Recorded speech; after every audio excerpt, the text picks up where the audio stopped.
Bien, mesdames, messieurs, bonjour, bienvenue, merci d'être venus assister à cette table ronde sur l'apprentissage dans l'enseignement supérieur.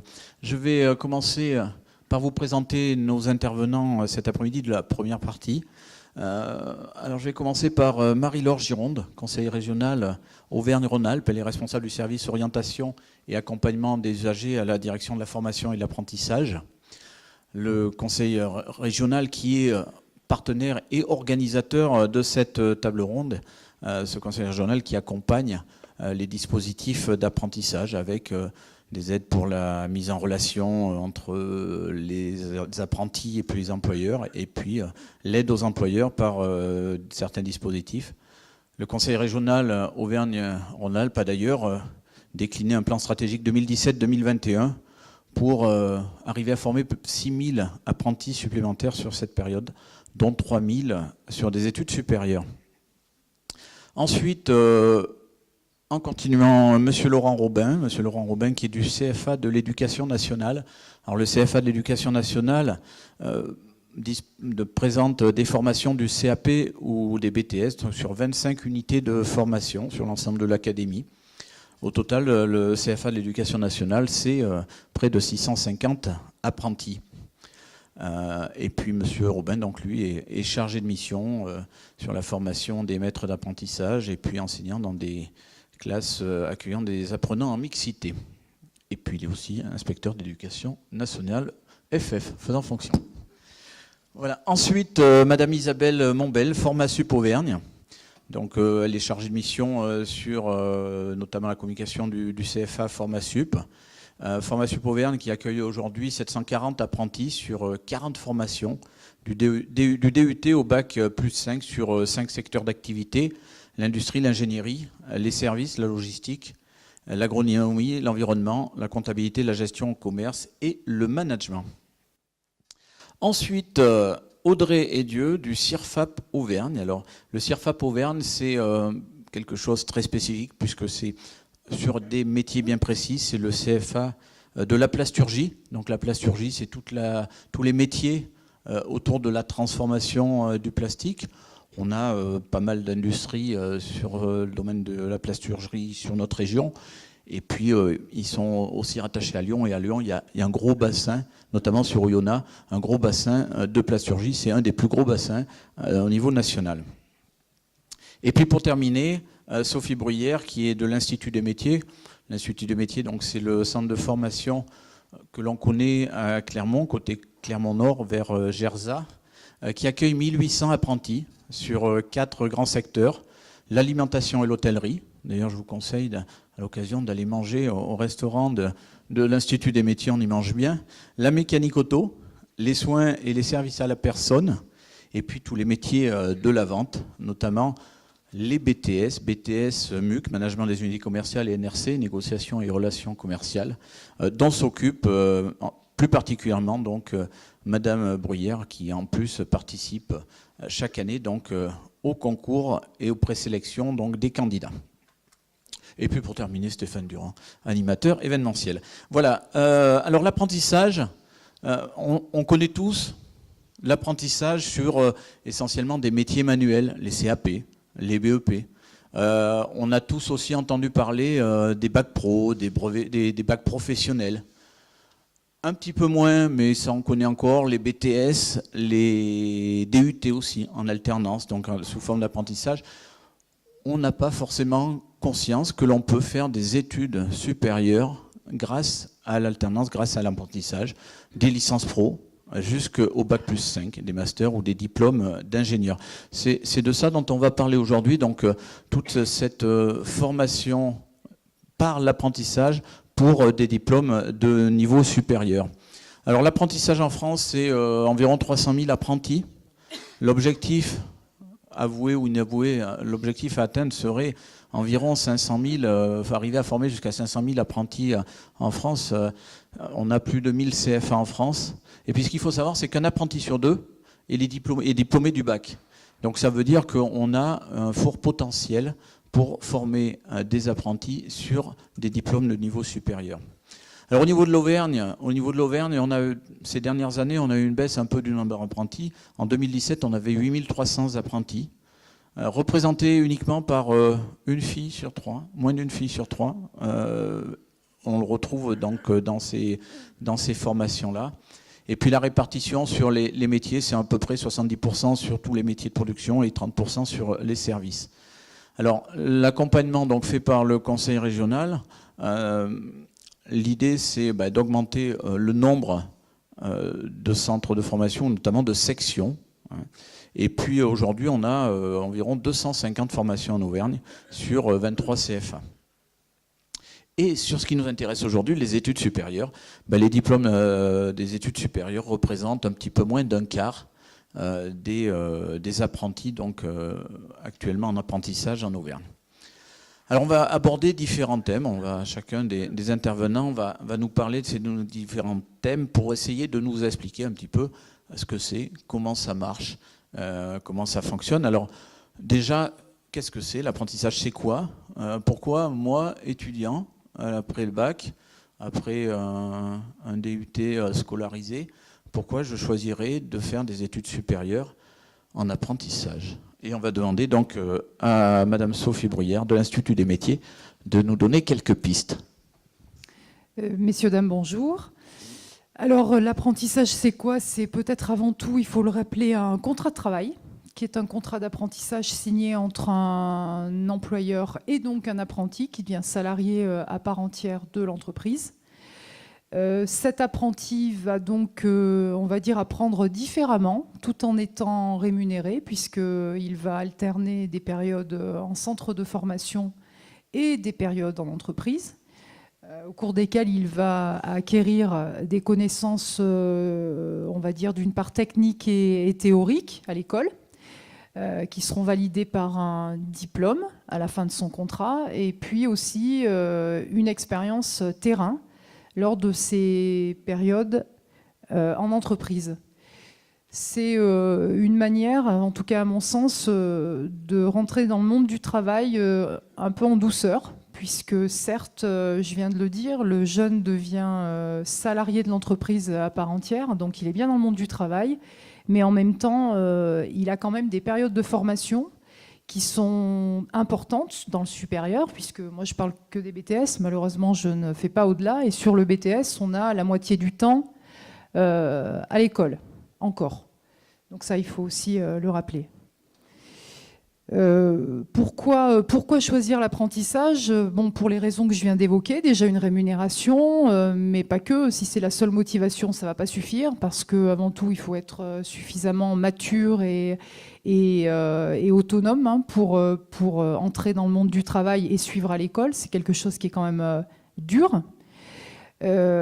C'est aussi et surtout peut-être un moyen presque idéal pour l'insertion professionnelle après. Donc là encore, moi je peux parler de ce que je connais, mais sur les BTS par exemple que l'on propose à l'Institut, donc sur du Bac+2 seulement, je ne sais pas ce qu'il en est, j'imagine que c'est encore mieux sur des niveaux supérieurs, mais sur des BTS MUC, NRC, donc la partie commerciale, comme sur du BTS esthétique, comme sur les BTS mécaniques, sur les deux dernières promos, on a des taux d'emploi qui sont proches des 100% à 4 mois de la sortie du diplôme, que ce soit principalement en CDI, quelques CDD ou de plus en plus, en tout cas pour ma partie sur la partie commerce, des jeunes qui continuent en alternance sur du Bac+3, 4 et 5 ailleurs. Voilà ce que je peux dire sur l'apprentissage. Très bien, merci. Alors, on a compris que l'apprentissage, c'était de l'alternance, donc entre de la théorie en établissement, en CFA, et puis de la pratique dans une entreprise. Mais moi, je viens juste d'avoir mon bac là, au mois de juin. Comment je fais pour trouver... Parce que trouver un centre de formation, je connais, ils sont répertoriés. Je vais à l'ONICEP. Je vais avoir la liste des CFA. Mais comment est-ce qu'il y a une liste des entreprises? Comment je vais trouver l'entreprise qui va me recruter pour faire mon alternance? Alors, en général, quand vous vous êtes inscrit à une formation dans un CFA, c'est la première chose à faire, hein, c'est prendre contact avec le CFA qui va porter votre formation, qui va vous recevoir sans doute en entretien, peut-être vous faire passer des tests, et qui va à ce moment-là commencer à vous aider dans vos démarches de recherche d'entreprise. Donc, il n'y a pas de liste d'entreprises au sens propre, c'est plutôt un accompagnement fait par les centres de formation pour vous aider à trouver votre entreprise. Donc l'importance de se rapprocher du centre de formation le plus rapidement possible quand vous avez déjà déterminé quelle formation vous voulez faire. Ensuite, il existe des organismes qui peuvent vous aider dans vos recherches d'entreprise. Par exemple, en plasturgie, c'est très compliqué de trouver une entreprise. Si vous tapez plasturgie dans les pages jaunes, vous n'allez jamais trouver d'entreprise. Donc, il faut vous rapprocher des chambres de commerce et d'industrie, par exemple, qui, elles, peuvent vous aider par rapport à ce qu'on appelle les codes NAF de l'entreprise à trouver des listings d'entreprise.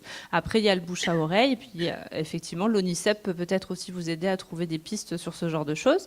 Mais le plus important, c'est de vous rapprocher du CFA, déjà, dans un premier temps. Je poursuis sur... Je ne sais pas, oui, parce que trouver une entreprise, on va la trouver.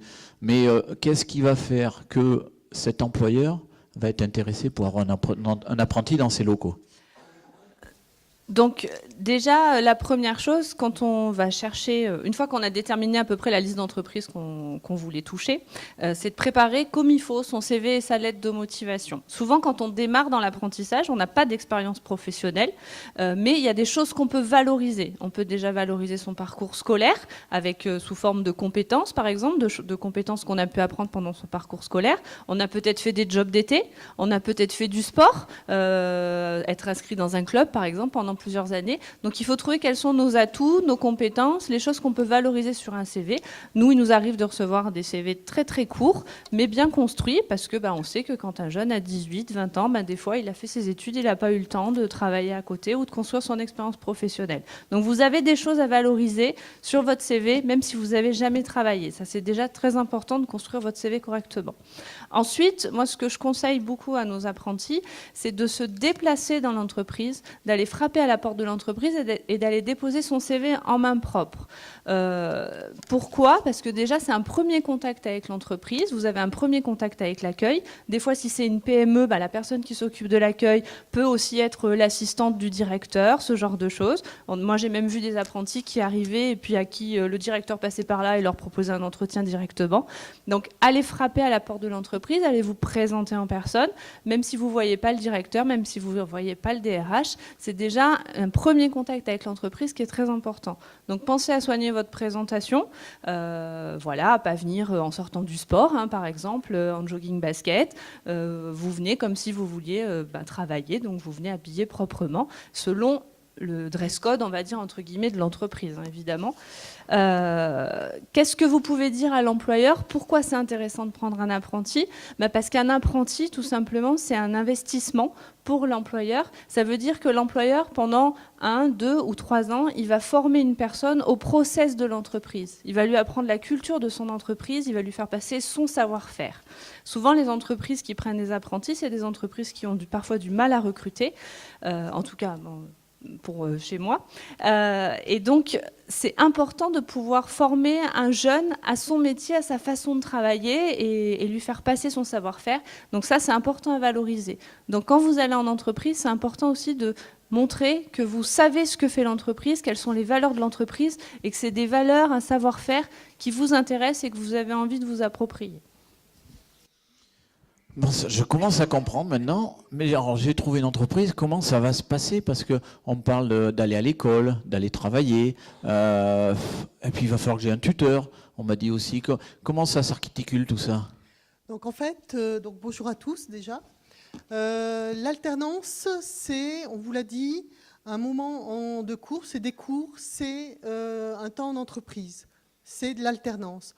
Et automatiquement, il va falloir vous suivre tout au long de votre année, ou de vos 2 années ou 3 années, que ça soit en cours, que ça soit en entreprise, et pour que, au niveau de la législation, de votre évolution dans l'entreprise, on puisse voir que tout se passe bien dans les 2 cas. Et pour cela, on met en place des livrets d'apprentissage.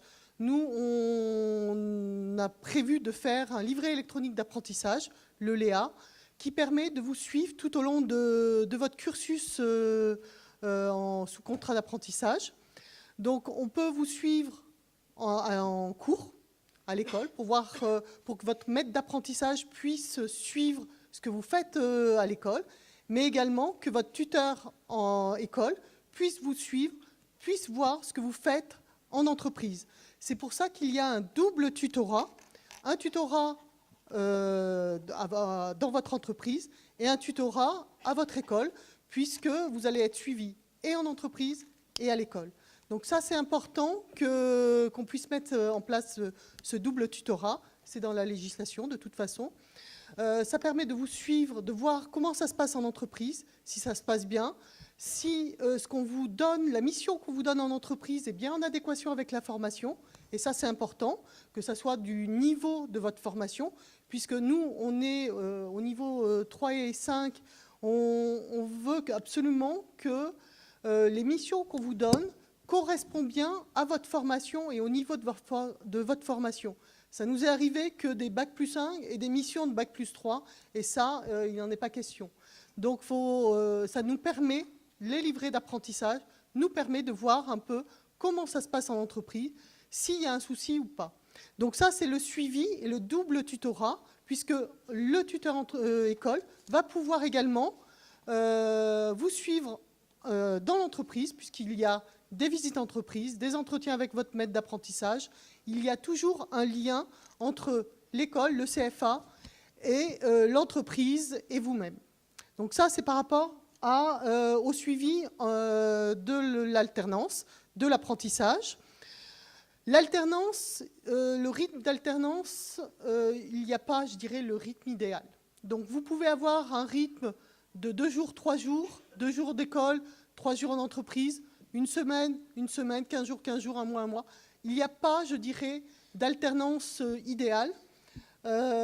Pour certains métiers, c'est clair que d'avoir son apprenti en entreprise toutes les semaines, donc avec une alternance 2 jours, 3 jours, par rapport au métier, c'est important.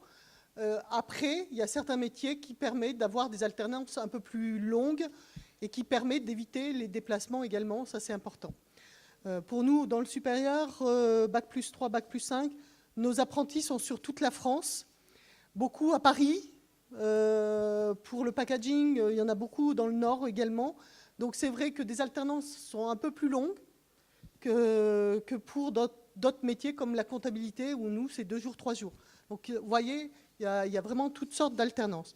Ensuite, au niveau de l'accompagnement se fait à travers le livret d'apprentissage, mais on met également en place d'autres outils, du e-learning qui est important. Donc Voltaire, il y a aussi l'anglais, il y a tout ce qui est informatique. Donc ça, c'est important.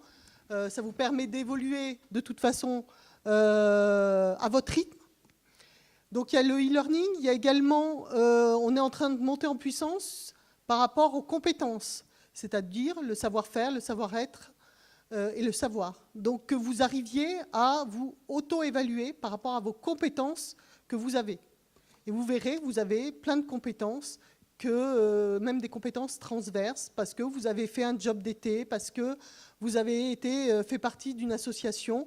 Et ça, c'est important de le valoriser ensuite sur un CV. Donc ça, c'est l'accompagnement que l'on fait, nous, au CFA. Ensuite, le dernier point au niveau accompagnement, c'est au niveau période à l'étranger, puisque nous, il n'y a qu'une formation où il y a une période à l'étranger, c'est une école d'ingénieurs, VETA-Grossup, qui a l'obligation d'avoir un minimum de 8 semaines à l'étranger. Et là, il y a un accompagnement, et d'abord, l'entreprise, dès le départ, est au courant de cette période, parce qu'il ne faut pas lui cacher que pendant 8 semaines, ils n'auront pas leur apprenti, puisqu'ils seront à l'étranger. Dans un deuxième temps, l'entreprise et l'école vont les accompagner pour trouver soit un partenaire de l'entreprise, soit une entreprise liée à l'activité de l'entreprise d'accueil de départ, pour apprendre, je dirais, dans dans la même mission, mais à l'étranger, dans des entreprises un peu similaires. Donc on va les accompagner. Le conseil régional les accompagne également au niveau d'une aide financière qui n'est pas négligeable, puisque il faut se loger à l'étranger. Des fois, on est obligé de garder le logement en France, etc. Donc c'est un peu compliqué. La région a une aide là, pour aider les jeunes à partir à l'étranger et sont très proactifs sur la mobilité internationale. Donc voilà, je crois que j'ai fait à peu près fait le tour. Moi, ça me semble clair. J'ai à peu près compris comment va s'articuler ma formation. Par contre, salarié dans une entreprise, étudiant, j'ai droit à la carte d'étudiant pour aller aux rues, j'ai droit au ticket repas. Quel est mon statut en fin de compte? Alors le statut, c'est d'abord d'être un salarié. Vous êtes apprenti, c'est un salarié qui est en détachement, en formation, dans un centre de formation. Ça, c'est l'idée du contrat d'apprentissage. Alors on reconnaît à l'apprenti le statut d'étudiant des métiers. Donc comme un étudiant normal, il a exactement le même statut d'étudiant. Sauf que lui, il est salarié d'une entreprise. Voilà. Donc il aura sa carte étudiant, il aura droit à son passe région dans certains cas. Donc il aura exactement la même chose. La différence qu'il a par rapport, surtout, c'est là où il faut bien faire attention, c'est à la différence avec les autres étudiants. Parce que ce sont des étudiants qui ont un temps de formation en centre de formation plus court. Mais ils vont passer exactement le même diplôme que ceux qui ont suivi la formation avec quelques stages.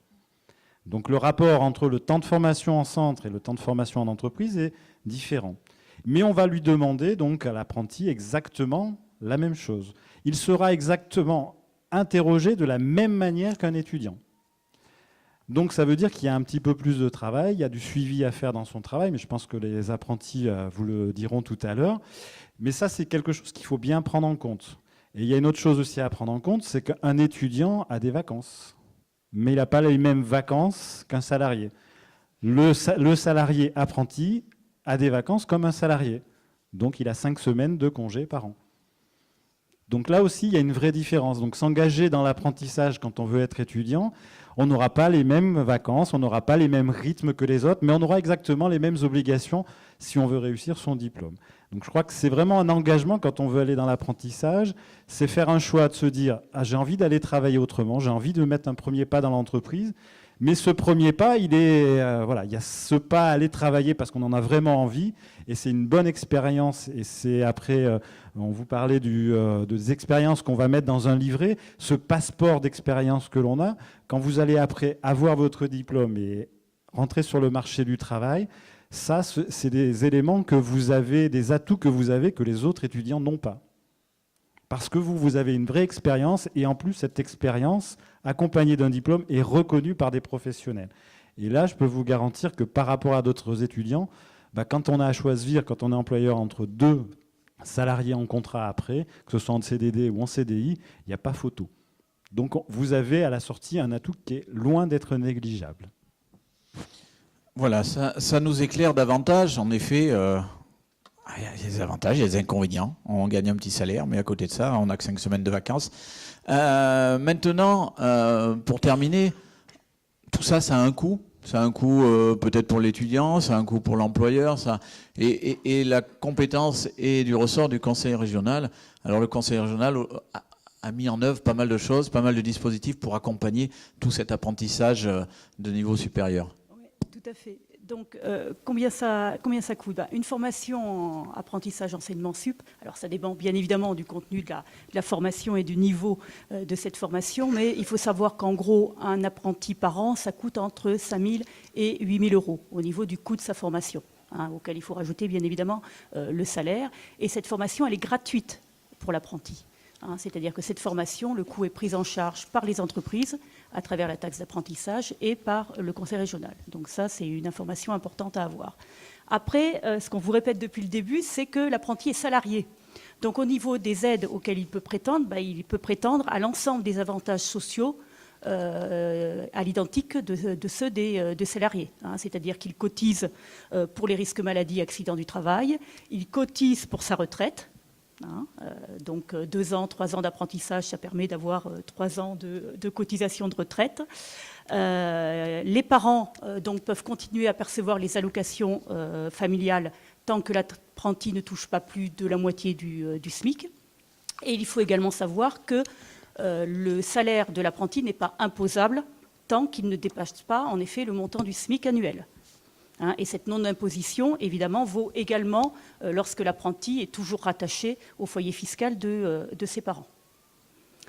Autre chose, donc, en termes d'aide par rapport, en effet, à ce statut un petit peu particulier. Donc, au niveau des CFA, ils ne sont pas nécessairement toujours près de votre domicile. Pareil pour votre entreprise. Donc, il y a des aides pour le transport, pour l'hébergement et pour la restauration, qui sont prévues pour les apprentis, donc qui sont gérées directement par les CFA. Alors ce sont soit des aides directes, c'est-à-dire qu'on vous rembourse un certain nombre de frais, soit ce sont des aides indirectes. Par exemple, le CFA va mettre en place une navette pour assurer les transports entre deux lieux. Autre aide également dont on parlait tout à l'heure, c'est pour la mobilité internationale.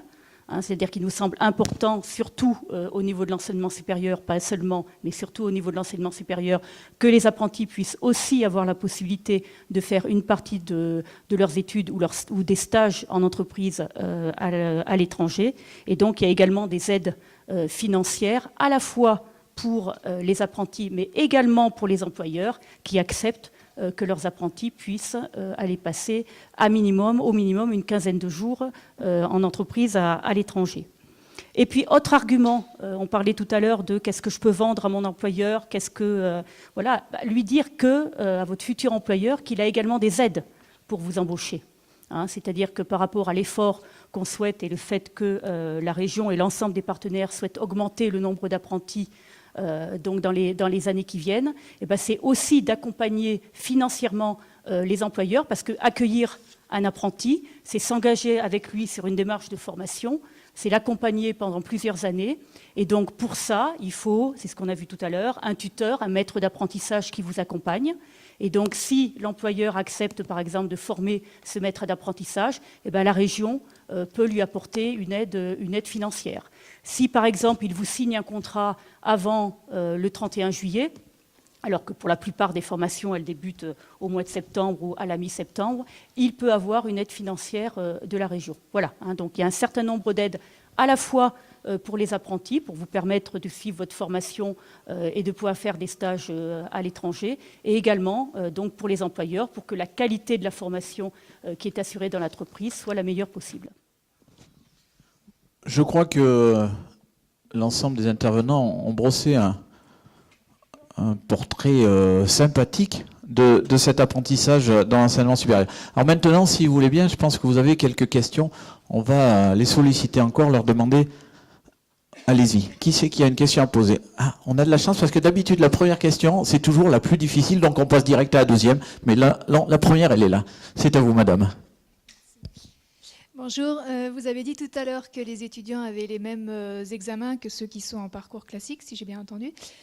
Du coup, est-ce qu'il y a un gros taux de redoublement?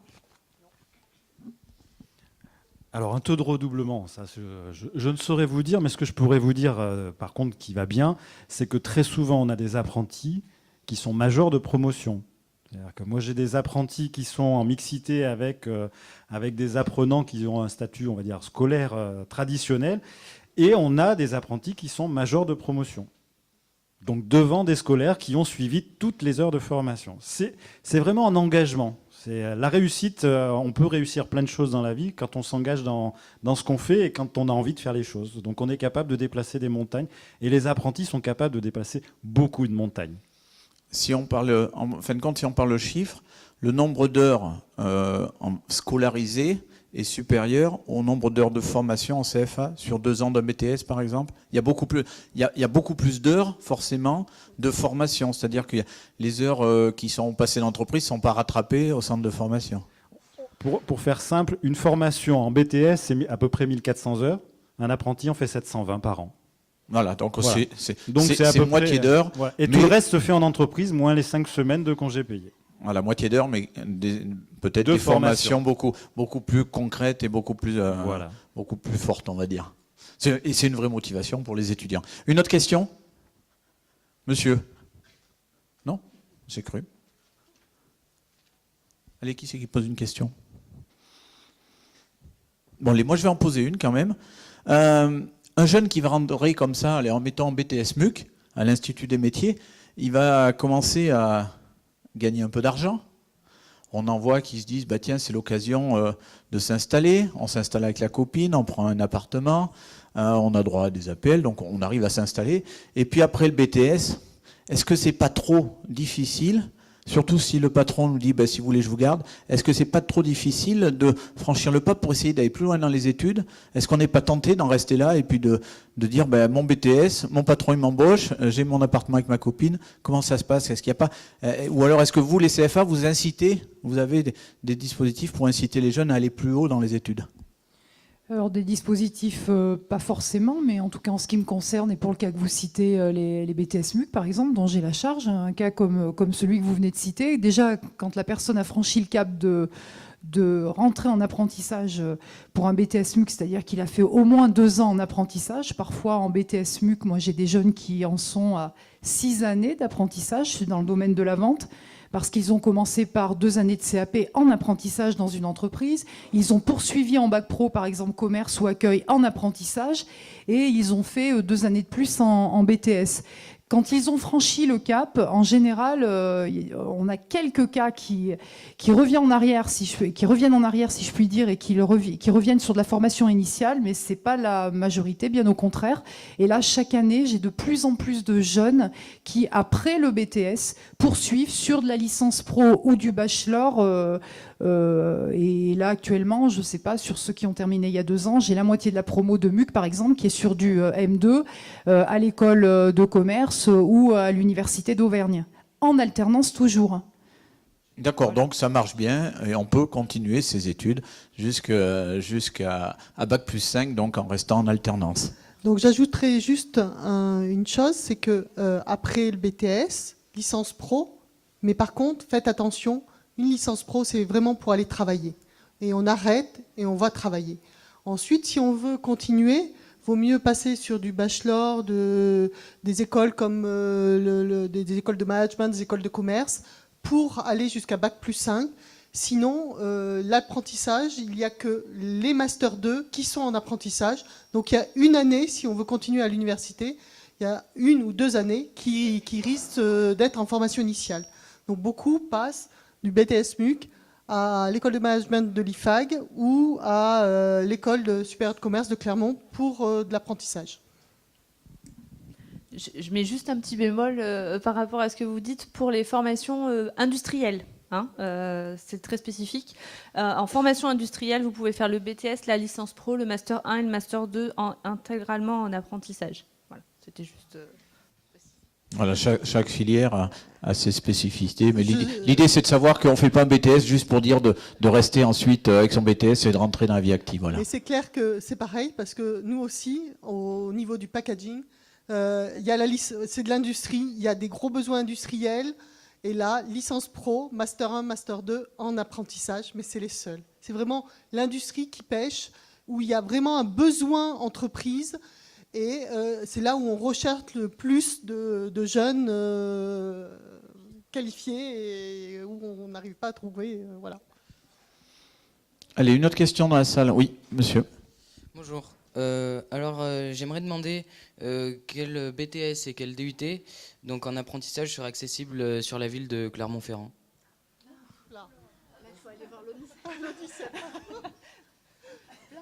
Je crois qu'on avait dit qu'il y avait à peu près 250 filières différentes dans les BTS. Donc, alors, les BTS, c'est les métiers de la vente, c'est les métiers de l'esthétique, de l'hôtellerie, de la restauration, des services, du secrétariat. Je crois qu'il y a tous les métiers en BTS, je crois, sur Clermont-Ferrand. On doit pouvoir faire un BTS dans n'importe quel métier, même les métiers du sport, je pense qu'on peut dire aujourd'hui qu'on peut faire n'importe quel BTS sur Clermont, qui sont tous existants sur le bassin clermontois. Ouais. Alors, tiens, dites-nous, votre idée c'est quoi? Qu'est-ce que vous avez envie de faire? Alors moi je pensais poursuivre vers un BTS ou alors un DUT dans le milieu du commerce. Donc j'avais pensé à m'orienter plus vers l'immobilier avec un BTS, donc profession immobilière. Et j'aurais aimé éventuellement savoir s'il était disponible sur Clermont-Ferrand. Je pense que des BTS MUC dans des agences immobilières, ça existe, non? Les BTS MUC, non. BTS NRC en agence immobilière, oui. On en a quasiment tous les ans, 1 ou 2, d'accord. Mais donc on est bien d'accord, le BTS NRC négociation relation client n'est pas le BTS métier de l'immobilier. Mais j'ai par exemple un apprenti qui a terminé son BTS NRC cette année, qui a poursuivi sa licence pro en immobilier. Là, il est sur la spécificité du métier. Voilà. Après, je pense que ça existe, BTS, je sais pas. Ça n'existe pas. Ah ben voilà. Voilà un BTS qui n'existe pas. Il faut aller voir l'ONICEP. On va chercher. Virginie, il faudra nous trouver sur le site de l'ONICEP un BTS négociateur en immobilier. Voilà, ou alors oui, vous allez sur le stand de l'ONICEP, là juste en face en sortant, et je pense qu'ils vont vous trouver un BTS négociation en immobilier, ça doit exister quelque part. Mais sinon, le BTS NRC va très bien. À Sidoine, ça existe. Pas en alternance, d'accord. Une autre question, monsieur? Oui, bonjour. Que se passe-t-il lorsque ça se passe mal avec un alternant? Alors que ça se passe mal, pardon, que ça se passe mal au niveau du centre de formation ou au niveau de l'entreprise? L'un ou l'autre. Après, je dis comment ça fonctionne chez nous. Au niveau du CFA, s'il y a un apprenti qui cumule les absences, par exemple, souvent c'est des absences qui sont cumulées ou par manque de travail, on va commencer tout simplement par un avertissement simple, comme un lycéen, je dirais, classique. Et puis, il marche. Et puis après, si ça commence à se cumuler, nous, ce qu'on fait, c'est qu'on convoque le jeune avec son tuteur en entreprise et qu'en général, le poids de la parole de l'entreprise n'est pas du tout le même parce qu'il y a des sanctions de l'entreprise qui arrivent derrière, c'est-à-dire un avertissement, 2 avertissements, 3 avertissements et puis après une lettre de licenciement, tout simplement. Donc ça, c'est si ça se passe mal, on va dire au niveau de chez nous, en tout cas du CFA. Après, si ça se passe mal au niveau de l'entreprise, donc il y a plusieurs cas de figure. On a aussi des cas d'absentéisme des apprentis, par exemple, en entreprise, et puis on a aussi des cas, par exemple, d'entreprise, il faut être honnête, qui, comme vous le disiez tout à l'heure, ne jouent pas le jeu et ne correspondent pas au référentiel, par exemple, du jeune. Donc, premier cas, le problème vient du jeune. À ce moment-là, ça va se passer entre lui et l'entreprise, parce que comme on le disait, c'est un salarié de l'entreprise, donc il a des devoirs à remplir au niveau de l'entreprise. Donc les sanctions sont les mêmes que pour un salarié. Après, si c'est l'entreprise qui joue pas le jeu, là c'est nous, CFA, qui prenons le pas, qui commençons par intervenir en entreprise pour remettre le référentiel sous les yeux du tuteur, du DRH éventuellement, ou du responsable de production, pour remettre les choses à plat. Et si les choses ne changent vraiment pas, à ce moment-là, on accompagne le jeune dans une recherche d'une nouvelle entreprise, tout simplement. Voilà. Je ne sais pas si c'est pareil. Ah. Donc là, au niveau du diplôme, là je vais prendre ma casquette d'inspecteur, un jeune qui serait absent en formation, pas en entreprise, mais bien en centre de formation, et qui serait absent trop régulièrement, et qui donc manquerait un certain nombre d'heures de formation, l'équipe pédagogique est en mesure de ne pas présenter le jeune à l'examen. C'est-à-dire qu'elle ne prend pas la responsabilité de dire ce jeune-là, je le présente à l'examen. Et le jeune, l'apprenti, se présentera de manière individuelle. S'il veut se présenter, il se présente, mais en tout cas, le centre de formation peut refuser de l'inscrire. Je vais juste ajouter une chose, s'il y a trop d'absence, de toute façon, ils sont salariés d'une entreprise, c'est l'entreprise qui va sanctionner le jeune, soit au départ, première absence non justifiée, bien sûr, ça peut être une remontée de bretelles, comme je dis, mais très rapidement, ça peut être une retenue sur salaire et bien sûr une mise à pied éventuellement. Ça, c'est le pire des cas. Allez, on va prendre une dernière question là. Merci, bonjour. Or, les deux secteurs dont on entend beaucoup parler en termes de besoins, c'est-à-dire le bâtiment et la restauration, quels sont selon vous les secteurs sur lesquels il y a actuellement le plus fort déficit au niveau de l'apprentissage? C'est-à-dire les secteurs qui demandent le plus de candidats et où l'apprentissage en produit pas suffisamment. Sans hésitation, l'industrie. Donc je prêche pas que pour ma paroisse, la plasturgie évidemment, mais la métallurgie a un gros déficit, par exemple sur de la maintenance ou de l'usinage. Voilà, le packaging, l'agroalimentaire. On est tous au fond là, alors vous pouvez tous venir nous voir, on est tous au même endroit, on pourra tous vous en parler. Et il y a des gros besoins par méconnaissance des secteurs en général, et puis par une image qui date des années 60 et qui n'est plus du tout valable. Et en plus une pyramide des âges qui est déficitaire. Donc les gens partent à la retraite avec 30-40 ans d'expérience et n'ont pas pu former de jeunes derrière. Moi j'ai des entreprises qui cherchent des apprentis depuis 1, 2 ou 3 ans, voire, mais qui sont des fois en zone rurale, comme les eaux du Mont d'Or par exemple, ça fait 3 ans qu'on cherche un apprenti. Aurillac, Auriplast à Aurillac, ça fait 2 ans qu'ils cherchent un BTS. Vavin à Varennes-sur-Allier, qui est une entreprise, il n'y a pas que Michelin, mais qui a son siège social quand même, qui est à Varennes-sur-Allier, et qui est une entreprise internationale, ne trouve pas d'apprentis depuis 2 ans. Enfin voilà, des exemples comme ça, on en a pléthore, en plasturgie, en métallurgie, en agroalimentaire, et puis tous les autres secteurs industriels que je n'ai pas forcément en tête. Là, il a vraiment du boulot, bien payé et des belles carrières à faire. Donc j'ajouterais juste une chose, dans l'industrie ça c'est clair, mais il est évident qu'il faut être mobile. Vous voyez que toutes les entreprises qui sont déficitaires ne sont pas forcément à Clermont-Ferrand. Il faut élargir un peu son secteur de recherche au niveau des entreprises. Et ça c'est important. En ce qui me concerne, sur les métiers du commerce, moi j'ai un réel déficit depuis plusieurs années de candidats sur le BTS NRC par exemple. C'est-à-dire que depuis 3-4 ans, il y a un basculement de la demande des entreprises du MUC vers le NRC. Le BTS Management de l'unité commerciale qui permet à des jeunes de travailler en boutique ou en magasin, c'est-à-dire être sédentaire par rapport au NRC où on est plus sur de la prospection commerciale. Il y a un vrai basculement en termes d'effectifs du MUC vers le NRC et depuis 2 ans, je n'ai pas suffisamment de bons candidats pour présenter aux entreprises. Donc j'ai des demandes qui ne sont pas satisfaites au niveau du BTS NRC sur les métiers du commerce. Bien, merci. Dans tous les cas, nos intervenants ou rester dans la salle où vous pouvez les trouver sur leur stand, on va les remercier. Et puis on va accueillir en deuxième partie des apprentis et puis des employeurs pour une petite partie de témoignages. Voilà. Allez, donc pour cette partie témoignage, alors on accueille à côté de moi Myriam Ché, qui est en BTS esthétique en première année. Michel Chaise. Alors, Michel Chaise est responsable de la formation et du recrutement à la Poste, branche service courrier. Il recrute 10 à 15 BTS chaque année, voire plus. Donc il accompagne de nombreux jeunes sur les métiers de la Poste. On a Madame Mombel, elle intervient, donc Formasup Auvergne, mais un CFA qui recrute, qui fait travailler lui aussi au sein de ses services des apprentis.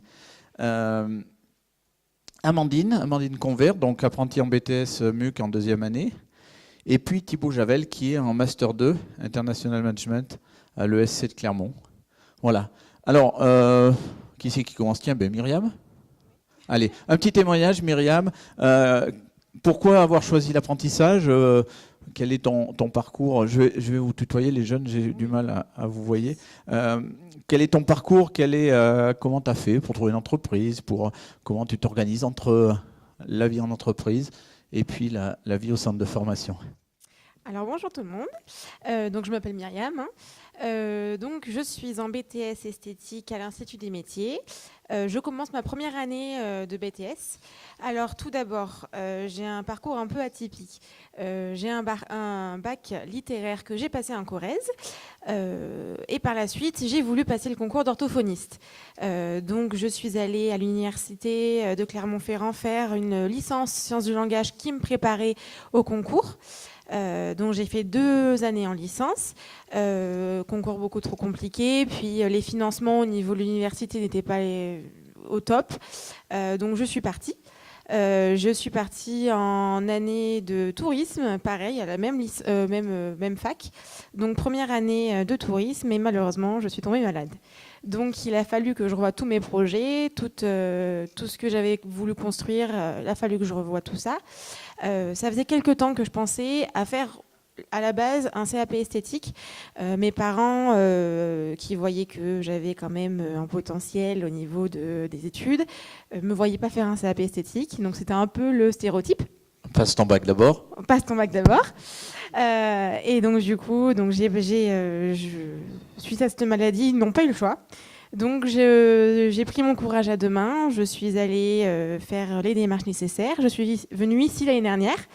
Au niveau de l'Institut des métiers, je suis partie me renseigner. Ils m'ont conseillé d'aller voir Body Minute, qui était un très bon centre de formation.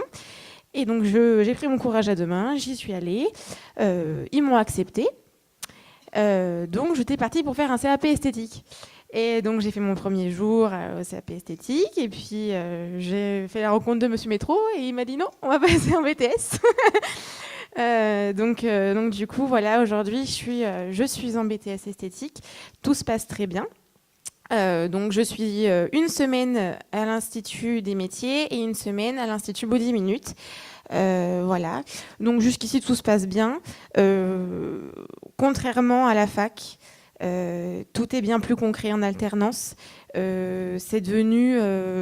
c'est ce que je disais tout à l'heure, c'est qu'en fait, je n'ai jamais été aussi heureuse d'aller à l'école. Alors, vous allez dire, bah, dis donc, elle est bizarre, elle. Mais j'ai jamais été aussi heureuse d'aller à l'école parce que c'est du concret. Ils sont là pour nous encadrer. Et puis, on n'est pas des élèves comme vous êtes des élèves au lycée parmi tant d'autres ou à la fac où vous n'êtes qu'un numéro, comme on disait avec Amandine. Là, on vous connaît personnellement, on vous suit jusqu'au bout. Si vous rencontrez des soucis, on est là pour vous. Enfin, voilà. Donc là, pour le moment, je continuerai mon BTS et puis à voir pour une licence pro aussi en alternance.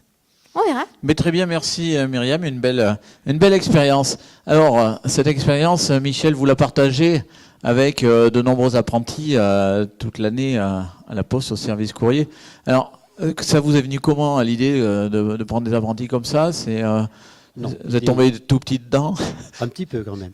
Mais néanmoins, c'est vrai que l'expérience de l'apprentissage, quelque chose qui se construit. Donc à la Poste, ça fait environ une douzaine d'années qu'on embauche régulièrement des apprentis.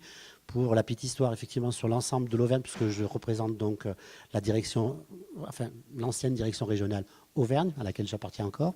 Donc j'ai environ 75 apprentis chaque année, du CAP jusqu'au Bac plus 5, dont effectivement une bonne douzaine qui interviennent donc sur la formation de BTS NRC en partenariat avec l'Institut des métiers.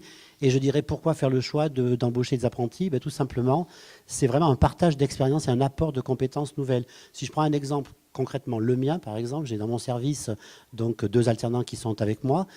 Il m'apporte énormément de choses sur, je dirais, l'aspect logiciel, beaucoup plus de dextérité. J'ai quelques cheveux blancs, je ne suis pas allé avec. On apprend. Donc il y a vraiment un partage d'expérience, puis un regard neuf sur l'entreprise. Et dans ce partage d'expérience, c'est vraiment quelque chose, je dirais, de très bénéfique. On le sent, c'est vraiment une nouvelle impulsion dans l'entreprise. Ils partagent des choses, ils sont capables de nous dire des rapports d'étonnement sur des choses. Tiens, tel ou tel process, comment ça se fait? On fait ça par habitude. Et ils revisitent un certain nombre de choses. Ça fait vraiment, je dirais, beaucoup de bien dans l'entreprise de porter des projets nouveaux. Et j'insiste aussi sur le fait que l'alternance, et je rebondis sur ce que disait... les intervenants précédents ont dit aussi, c'est important de voir que l'apprentissage ne se passe pas non plus toujours qu'à Clermont-Ferrand. Donc moi, j'ai 75 apprentis sur l'année qui ont été embauchés donc en septembre 2017 et j'en ai sur les 4 départements, Allier, Cantal, Haute-Loire, Puy-de-Dôme. Et forcément, là où j'ai le plus de difficultés, c'est sur les zones rurales, plus particulièrement le Cantal, où on a du mal à trouver des bons profils pour travailler dans la filière commerciale BTS NRC. Donc de la mobilité. Et donc c'est aussi ces valeurs qu'on leur fait partager aux jeunes. Quand ils arrivent dans notre entreprise, il faut qu'ils sachent, par exemple quand ils travaillent avec moi, que forcément, pendant leur année donc moi je prends souvent des alternants donc avec Formasup sur la licence pro RH, donc avec l'Université d'Auvergne, c'est un jeune qui va se déplacer sur les 4 départements, qui va se déplacer pour aller rencontrer où sont, je dirais, nos nouveaux partenaires avec la région Rhône-Alpes, par exemple. On va se déplacer sur Lyon, on va aller à Paris régulièrement au siège. Donc il faut que le jeune soit habitué, je dirais, à bouger. Donc cette mobilité, il faut qu'il la prenne en compte. Et cette notion de partage est vraiment quelque chose d'essentiel pour moi pour recruter des apprentis. D'où l'expression bouger avec la Poste. Merci Michel pour ce témoignage. On va prendre le témoignage d'Amandine. Amandine qui est aussi donc en BTS, Management des Humanités Commerciales à l'Institut des Métiers. Alors Amandine, parle-nous aussi un petit peu du pourquoi, du comment et de ce que tu fais à l'Institut des Métiers. Déjà, bonjour à tous. J'ai bientôt 21 ans, donc en février. J'ai fait un bac ES à Cournons-Auvergne. Après, je suis allée en fac de psychologie pendant 5 mois. J'ai pas fait les 1 an. En même temps, donc, j'ai trouvé un travail à McDo. Donc, j'ai arrêté au bout de 5 mois. J'ai augmenté mon contrat pour me faire de l'argent, tout simplement. Mon expérience professionnelle m'a marquée et je me suis dit que c'est l'alternance ou rien. Parce que quand on se fait déjà financièrement de l'argent tous les mois, on n'a pas envie de redemander à papa, maman, tu peux me redonner 50 € par mois pour faire le plein de ma voiture. Donc voilà, déjà ça. Et le commerce, c'est tout bête, c'est avec toujours mon expérience professionnelle. Donc j'ai aussi le BAFA. Et d'être en contact tout le temps avec les gens, d'être en contact avec la clientèle, ça m'a donné envie d'aller faire du commerce. En plus, j'ai eu l'expérience de mon frère qui a fait exactement le même BTS. Il allait jusqu'en master en alternance et il a trouvé directement un travail. Il n'a jamais connu le chômage à 24 ans. Donc voilà, c'est pour ça que j'ai choisi le BTS MUC. Et donc je suis en 2e année donc à l'Institut des Métiers également. Et mon entreprise, donc Tereva, qui se situe au Brézé, je ne sais pas si tout le monde connaît. Donc je suis dans la salle exposition de salle de bain et m'a proposé donc de me garder soit en CDD, soit en CDI ou alors en alternance pour l'année prochaine. Donc je reste avec eux pour ma licence. Donc voilà. Merci Amandine, là aussi un beau parcours passé et puis à venir aussi, parce que je pense que ton frère t'a mis la barre un peu haut là, hein, donc il va falloir faire aussi du bac plus 5. Madame Montbel, on vous a entendu tout à l'heure parler de Formasup en tant que CFA, mais le CFA recrute aussi des apprentis. Oui, donc le CFA a également des besoins et du coup on a des projets. Et pour arriver à faire avancer les projets, on s'est dit pourquoi pas prendre des apprentis, nous également. Donc en tant que CFA, on est également employeur de 2 apprentis. Le besoin s'est fait par rapport aux projets que l'on avait au CFA. Nos projets, on en a 2, c'est de pouvoir arriver à une certification ISO 9001 du CFA. Et du coup, on a pris une apprentie en licence qualité à l'IEQT de Vichy, dans nos écoles, pour commencer à mettre en place les processus, les procédures, et on l'accompagne j'avais déjà mis en place au CFA toute la charte qualité des CFA Auvergne, puisqu'on avait été accompagné avec le Conseil régional d'Auvergne sur cette charte. Et du coup, on va plus loin. On a décidé d'aller plus loin jusqu'à une certification. Donc, on se donne le temps sur 2-3 ans. Ensuite, on a pris également un apprenti pour notre 2e projet, donc Thibaut, sur le projet de Happybox, qui est une plateforme où on va proposer aux apprentis d'avoir sur une même plateforme le livret électronique d'apprentissage, le e-learning Voltaire, donc Education First pour passer le TOEIC, préparer le TOEIC, donc c'est une certification en anglais, et également dans ENI qui est de la bureautique. Et on aura également accès sur cette plateforme, parce qu'elle est déjà ouverte, à un outil qui permet d'évaluer, de s'auto-évaluer sur les compétences au départ de la formation, au milieu de la formation et en fin de formation, qui, si le maître d'apprentissage joue le jeu, pourrait être validé par son maître d'apprentissage. Donc en savoir-faire, savoir-être. Donc pour nous, il nous fallait quelqu'un, parce que on n'est pas nombreux au CFA, puisqu'on est 4 permanents, pour suivre plus de 700 apprentis. Donc il nous fallait de l'aide, et on s'est dit, pourquoi pas des apprentis. Donc, ils sont très autonomes. Donc, c'est ce qu'on recherche. Donc, il est en bac plus 5. Donc, c'est ce qu'on recherche un peu. C'est l'autonomie du jeune, mais tout en le suivant, puisque on est dans un open space, on est tous ensemble et on partage, je dirais, les réflexions, les idées et comment on peut aborder le problème. Donc c'est plus un échange permanent et c'est assez enrichissant pour nous, l'équipe permanente, puisque c'est des jeunes qui arrivent, qui ont des idées nouvelles, qui ont des méthodes nouvelles. L'année dernière, on avait 2 apprentis et il y en a une qui a développé une application pour nos apprentis sur la législation de l'apprentissage sur les téléphones portables. C'est communiquer à travers le web, tweeter, etc. Que, bon, on n'avait pas l'habitude de faire, je suis désolée, mais on n'avait pas du tout l'habitude. Donc, de prendre des jeunes qui... Ouais, ça aide. Donc, c'est vrai qu'on a besoin des apprentis pour nous apprendre les nouvelles méthodes, pour nous aider dans notre travail quotidien. Donc, c'est vrai, c'est un vrai salarié à part entière dans notre CFA. Donc, pour nous on est 6 employés dans le CFA. Ils sont des collègues comme nous, comme les permanents. Voilà. Merci, Mme Ambel. Alors, on va demander à Thibaut. Est-ce qu'elle a dit juste... Thibaut, donc, Bac plus 5, hein, Master 2 à l'ESC de Clermont-Ferrand, et puis donc alternant chez Formasup. Parle-nous un peu de ton parcours et puis de tes projets actuels. Donc moi, à travers mon parcours, vous allez voir qu'en fait, on peut entrer dans l'apprentissage très tôt, mais aussi on peut y rentrer pour ces dernières années d'études. Donc j'ai commencé par un bac économique social, un bac général. J'ai ensuite intégré un BTS MUC à Saint-Alyre. Donc au sein de ce BTS, j'ai fait 14 semaines de stage sur 2 ans au sein d'une boutique de prêt-à-porter, ce qui m'a permis d'obtenir mes premières compétences et de suivre mes premières formations. Voulant être dans le commerce depuis tout petit, je ne savais pas forcément dans quelle branche du commerce je voulais être. Donc je me suis porté vers l'école de commerce de Clermont-Ferrand.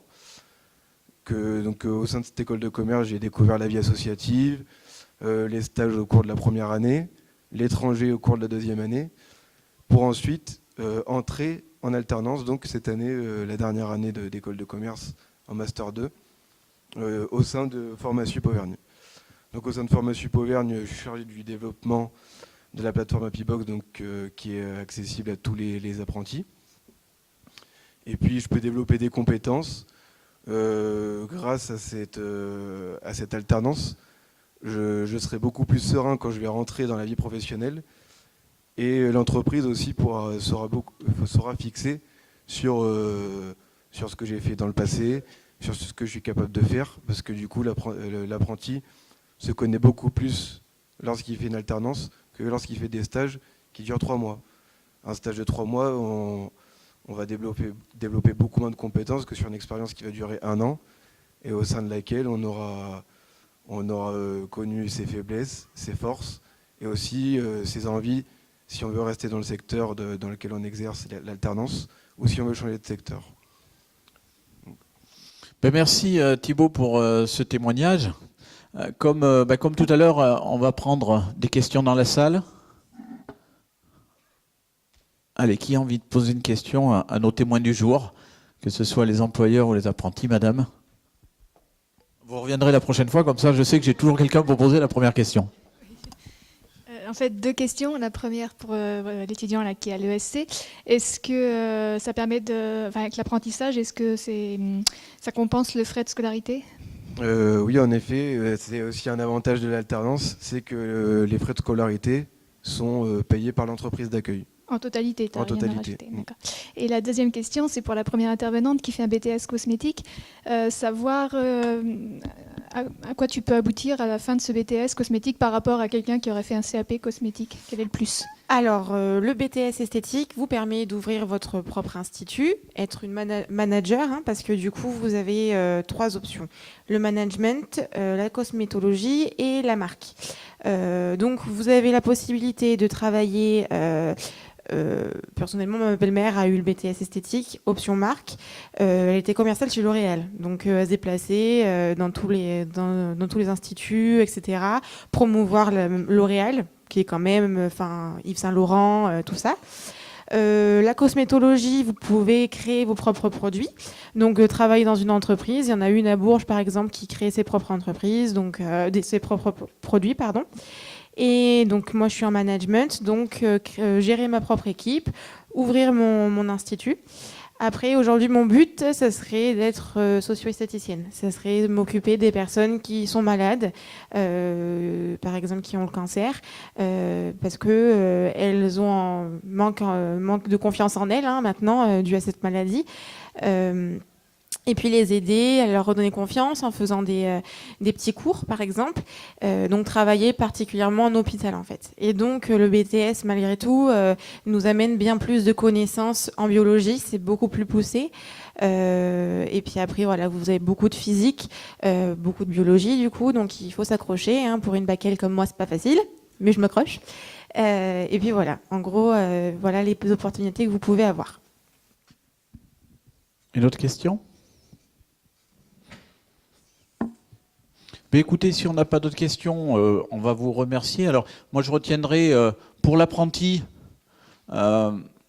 finalement, c'est de la formation solide, quoi. C'est vrai que moi, j'assimile ça à la transmission de savoir entre générations de nos grands-pères, qui commençaient l'apprentissage à 14 ans. C'est d'ailleurs ce socle de savoir qui se transmet, et puis ce qui permet de rentrer rapidement dans la vie active et puis d'être rapidement opérationnel dans le métier qu'on a préparé. Ensuite, un truc que j'ai retenu aussi, c'est ce partenariat entre le tuteur au centre de formation et le tuteur d'entreprise. C'est un vrai partage, un vrai duo. Et je me mets à la place de l'apprenti, en effet. On a intérêt de se tenir à carreau parce que dans l'entreprise, ils ont le bulletin de notes. Et puis, au centre de formation, ils savent si j'ai bien bossé dans l'entreprise. Donc, ce partenariat, c'est quelque chose, à mon avis, de très fort dans l'accompagnement du jeune. Voilà. Dans tous les cas, merci d'avoir participé. La vidéo de cette table ronde, puisqu'elle a été captée, sera en ligne sur le site internet de l'ONICEP. On espère aussi qu'il soit relayé sur les sites internet du Conseil régional, j'en doute pas, et des différents centres de formation qui ont participé à cet après-midi. En tout cas, merci à tous nos intervenants du jour, et merci au public, et puis à très bientôt.